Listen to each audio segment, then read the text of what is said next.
Today's question comes from Las Vegas. Tech Guy asks, if two terms are used essentially interchangeably, does Google realize that the terms are interchangeable? Should you be trying to use both terms or just focus on one term to get the best search engine traffic? An example is EMR and EHR, so maybe electronic medical records and electronic health records. So my advice would be,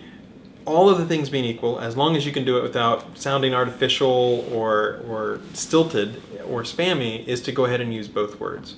We have an entire team at Google called the synonyms team, and their job is to sort of realize that car and automobile are the same thing, but I wouldn't claim that they're perfect all the time. And so rather than relying on the search engine to really be able to intuit that you're not only about electronic health records, but also about electronic medical records, my advice would be to make sure that you mention in a natural way that you are good at both of those. And a good way to do that is to have some paragraphs of text or background about what you do, and just make sure that when you're talking about what it is, maybe once it's a USB drive and the next time it's a USB stick, and then at the bottom of the page it's a flash drive or whatever, but just read that text aloud, maybe even ask a friend to read it and sort of say, does it sound stilted, does it sound artificial? And if you're trying to incorporate really a lot of keywords, then you'll notice that your text does become stilted, artificial, or maybe even spammy.